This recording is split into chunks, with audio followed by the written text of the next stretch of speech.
तो अनुपात और समानुपात के बाद में अब अपन पढ़ते हैं समानुपात पर। जब दो अनुपात आपस में बराबर होते हैं तो उसे अपन समानुपात कहते हैं। जैसे इस समानुपात को इस चिन्ह से दर्शाया जाता है, और 1:2 और 4:8।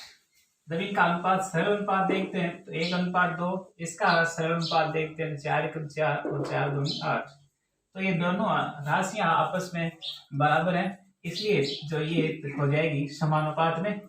तो इनको कहते हैं जब दो अनुपात आपस में, दो ये अनुपात और ये अनुपात आपस में समान है, इसलिए ये हो गया समानुपात।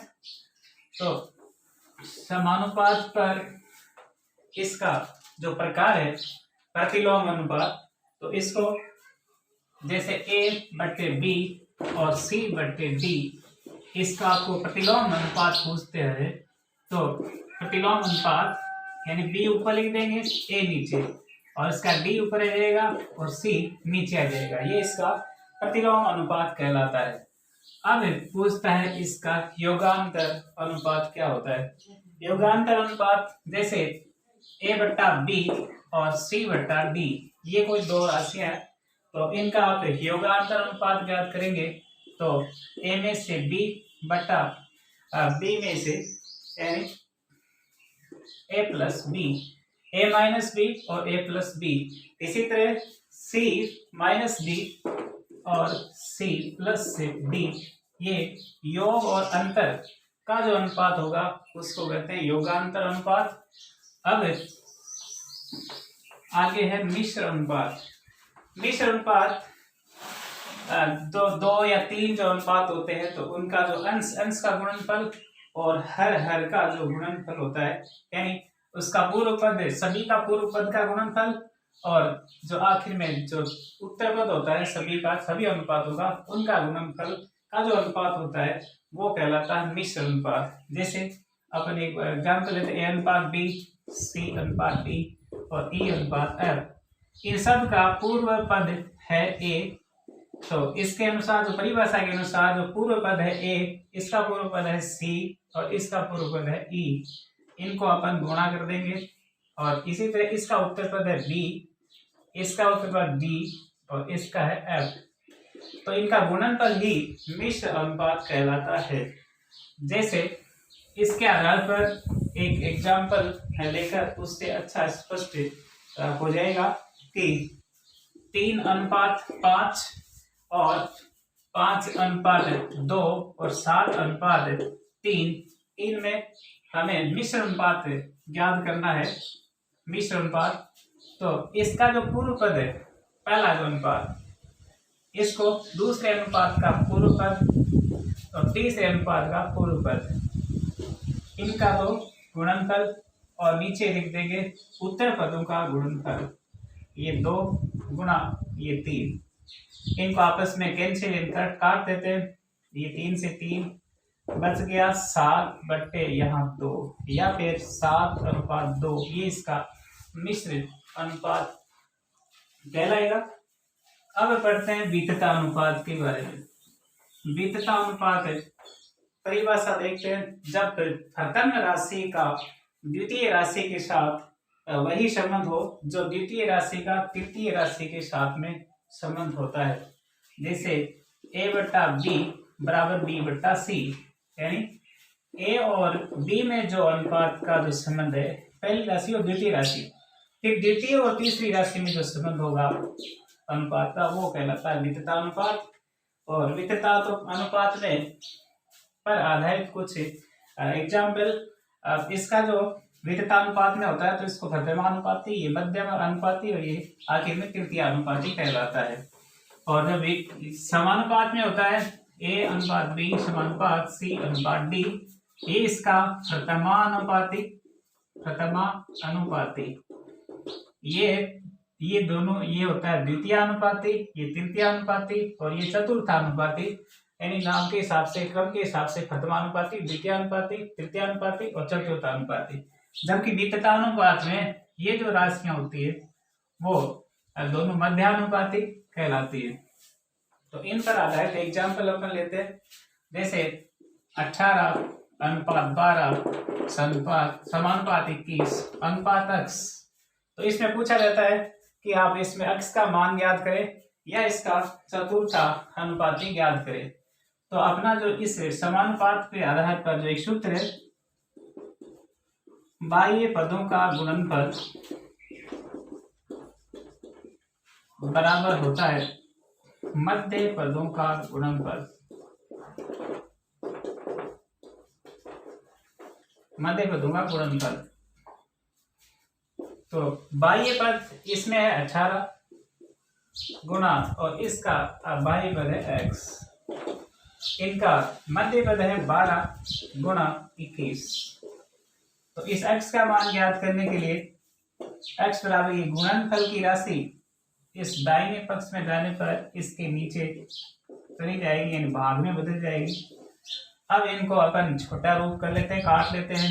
ऐसा जो फाड़े से 6 तिया 18 और 6 दूनी 12 और 3 का भाग 21 में दिया तो 7 बार, इसलिए एक तो बच गया 2 और एक 7, इसका मतलब 7 दूनी 14, इसका चतुर्था अनुपाती आ जाएगा। अब अपन इसी पर आधार पर एक अन्य उदाहरण जो वितता अनुपात को समझने के लिए 36 अनुपात x समानुपात x अनुपात 49। तो इसमें अपन जो मध्य अनुपाती ज्ञात करेंगे, ऐसा पूछा जाता है इसका मध्य अनुपाती बताओ, मध्य अनुपाती ज्ञात करो। तो अभी सूत्र बाह्य पदों का गुणनफल, या आप लिख सकते हैं मध्य पदों का गुणनफल, मध्य पदों का गुणनफल बराबर होता है बाह्य पदों का गुणनफल। मध्य पद है x गुणा x और इनका जो बाह्य पद एक तो 36 और एक 49, यानी 36 गुणा 49। x को x से गुणा किया तो x स्क्वायर, इधर है 36 गुणा 49। ये जो स्क्वायर है वो हटाने पर इधर वाली जो राशियां है इनका वर्गमूल निकल जाएगा। तो 36 का वर्गमूल होता है 6 और इसका वर्गमूल होता है 49 का 7। 6 को 7 से अपन गुणा करेंगे तो 6 तो 42, इसका मध्य अनुपाती प्राप्त हो जाएगा। अब इसी पे आधार पर एक विकटा अनुपात के लिए एक क्वेश्चन है, एक उदाहरण है कि 16 और 40 का अब तृतीय अनुपाती ज्ञात करो। तृतीय अनुपाती ज्ञात करो। ज्यादातर जो परीक्षाएं होती है, कंपटीशन एग्जाम, उनमें पूछा जाता है तृतीय अनुपाती ज्ञात करिए। और इस फिर ऐसे दो अनुपात दे दिया तो इसका मतलब जो अपन अगली राशि है जो दूसरा अनुपात है, इसी को अपन तृतीय अनुपात मानेंगे और आखिर का है वो अपन चतुर्थ अनुपाती मानेंगे, यानी x मान लेंगे। तो इसका मान लिया, माना चतुर्थानुपाती बराबर है x। तो इसको अपन सही अनुपात के रूप में लिखें तो 16 अनुपात 40 समानुपात 40 अनुपात x, ऐसे लिख सकते हैं। तो अब इस सूत्र के अनुसार मध्य पदों का गुणनफल बराबर होता है बाह्य पदों का गुणनफल। तो मध्य पद है 40 गुणा 40 बराबर ये बाह्य पद है 16 गुणा x। तो ये 40 को आप 40 से गुणा करके 16 का इसमें भाग दे देंगे तो भाग 16 बराबर आ जाएगा x का मान। तो ये कट जाती है, 8 दूनी 16 और 8 बजे 40, 2 का भाग 40 में लगाने पर 20। तो यहाँ 20 को 5 से गुणा करने पर 100 यानी x का मान, या फिर x बराबर 100, जो कि इसका तृतीय अनुपाती कहलाएगा। तो ऐसे जब दो अनुपात दिए हो और वो विकटा अनुपात में हो तभी ये सवाल होता है कि इसका तृतीय अनुपात, तो वो तृतीय अनुपात चतुर्थ अनुपाती ही माना जाता है। तो इसको अपन इस तरह से ज्ञात कर सकते हैं। तो अब इस कुछ उदाहरणों के ऊपर अपन अध्ययन कर लेते हैं। उदाहरण को इस पर अनुपात और समानुपात पर आधारित 3:4 और 4:5 व 5:7 में कौन सा अनुपात बड़ा है या कौन सा छोटा है, ऐसा पूछा जाता है। तो इसके लिए बहुत ही आसान विधि है कि आप सबसे पहले इनको बट्टों में लिख ले। ये 4/5 और ये 5/7। अब ऊपर अंश है, नीचे हर है।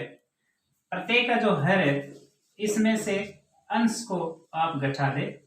तो जैसे ऊपर ये जो अंश ऊपर है इसको आप घटाएंगे, इसमें से भी 4/5 में से ऊपर 4 है वो घटा दो, इसमें से भी 5/7 है, इसमें ऊपर 5 घटा दिया तो बच गया यहाँ 3/1, इसमें बच गया 4/1 और इसमें बच गया 5/2, यानी 3, 4 और 5/2 बच गया। 5/2 का आधा होता है 2.5 यानी 2.5।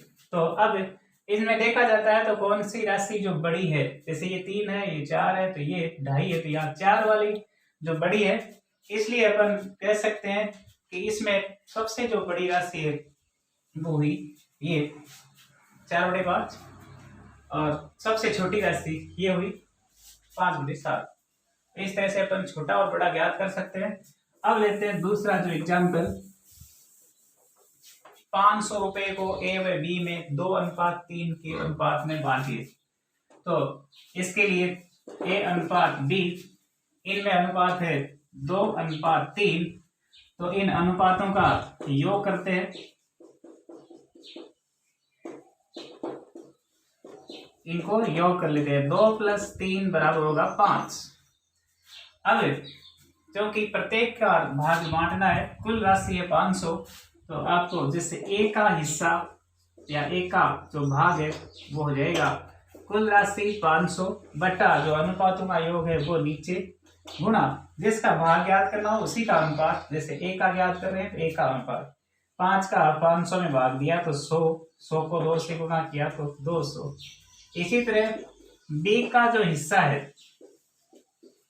वो हो जाएगा कुल राशि 500 बटा अनुपातों का योग नीचे 5 गुणा बी का अनुपात आगे 3। तो इसको अपन काटेंगे तो ये 100 और 100 को 3 से गुणा करने पर 300।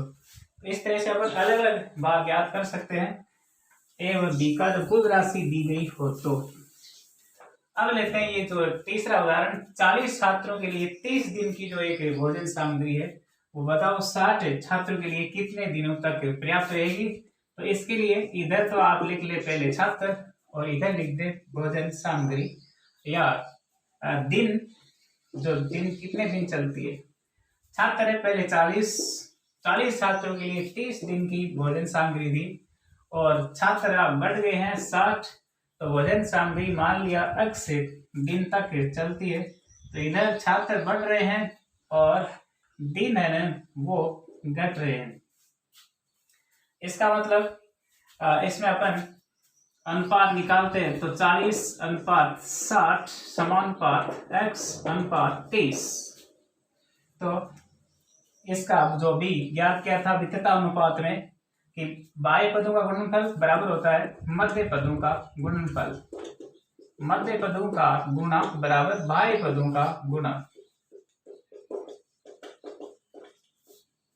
तो मध्य पद है 60 गुणा x बराबर बाह्य पद है 40 गुणा 30। तो x बराबर 40 गुणा 30 बट्टे ये 60, एक शून्य यहाँ से एक शून्य कट गई और 6 का भाग इसमें दिया 5 और ये 4 और 5 को गुणा करेंगे तो ये 20 दिन उत्तर आ जाएगा। तो कौन सी राशि घट रही है कौन सी राशि बढ़ रही है इसके आधार पर इसको अपन ज्ञात कर सकते हैं। अब लेते हैं चौथा उदाहरण, एग्जाम्पल नंबर 4। तो इसमें पूछा है कि 24 का अनुपात किस संख्या के साथ वही है जो 6 का 7 के साथ है। तो अपन इसको अनुपात के रूप में लिख सकते हैं 24:x समानुपात ये जो 6:7। तो इसका अपन अभी जो सूत्र मध्य पदों का गुणनफल बराबर होता है बाह्य पदों का गुणनफल।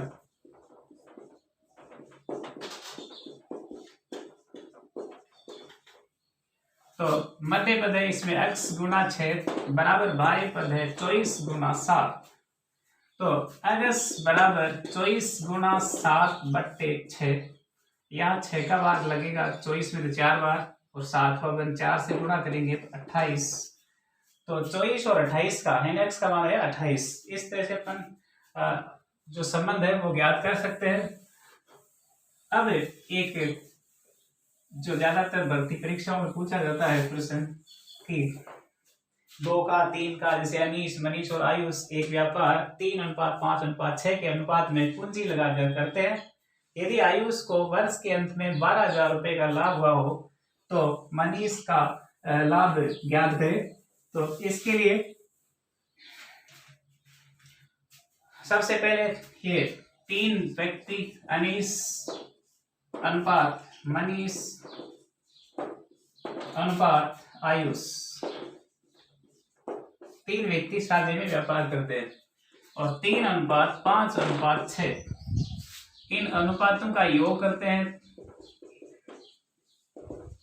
तो आता है 3 + 5 + 6, 6 5 11 या 5 3 8 6 14, अनुपातों का योग 14 और कुल लाभ आपको दे रखा है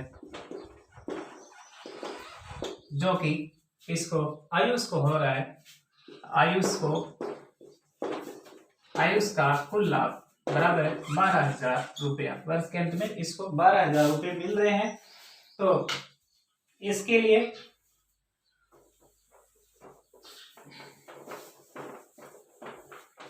जिसका अपन जैसे हमें ज्ञात करनी है मनीष की, तो मनीष का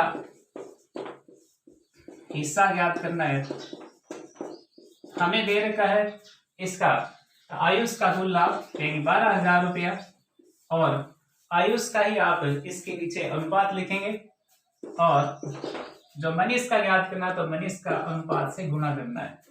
तो इसका भाग लगाएंगे तो ये 6 दूनी है 2,000 और 2,000 को 5 से गुणा करेंगे तो ये 10,000 रुपया प्राप्त हो जाएगा। इसी तरह अपन अनीश का ज्ञात कर सकते हैं।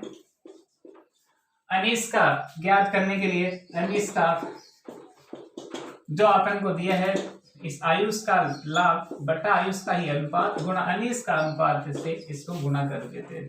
तो ये आया 2,000 को 3 से गुणा किया तो ये 6,000 रुपया इसका प्राप्त हो जाएगा। इस तरह से प्राप्त कर सकते हैं।